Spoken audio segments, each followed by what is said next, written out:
தேர்தலை மனதில் வைத்து தமிழக அரசு வெள்ள நிவாரணத் தொகையை அறிவித்திருக்க வாய்ப்புள்ளதாக திமுக பொருளாளர் திரு மு க ஸ்டாலின் தெரிவித்துள்ளார். பீகார் முதலமைச்சர் நிதிஷ்குமாரின் பதவியேற்பு விழாவில் கலந்து கொண்டு திரும்பிய ஸ்டாலின் சென்னை விமான நிலையத்தில் செய்தியாளர்களை சந்தித்தார். அப்போது பேசிய அவர், வெள்ள சேதத்தை பார்வையிட வரும் மத்திய குழுவை வலியுறுத்தி அதிக நிதியை பெற தமிழக அரசு முயற்சிக்க வேண்டும் என கேட்டுக் கொண்டார். தமது பீகார் பயணத்தில் எந்த உள்நோக்கமும் இல்லை என்று கூறிய மு க ஸ்டாலின், தேர்தல் தேதி அறிவிக்கப்பட்ட பின்னரே கூட்டணி குறித்து அறிவிக்கப்படும் என்றும் தெரிவித்தார்.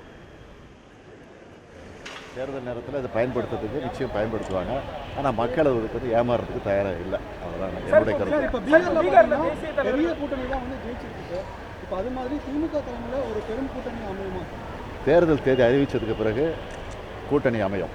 அது எப்படி அமையுங்கிறது உங்களுக்கு தெரியும்.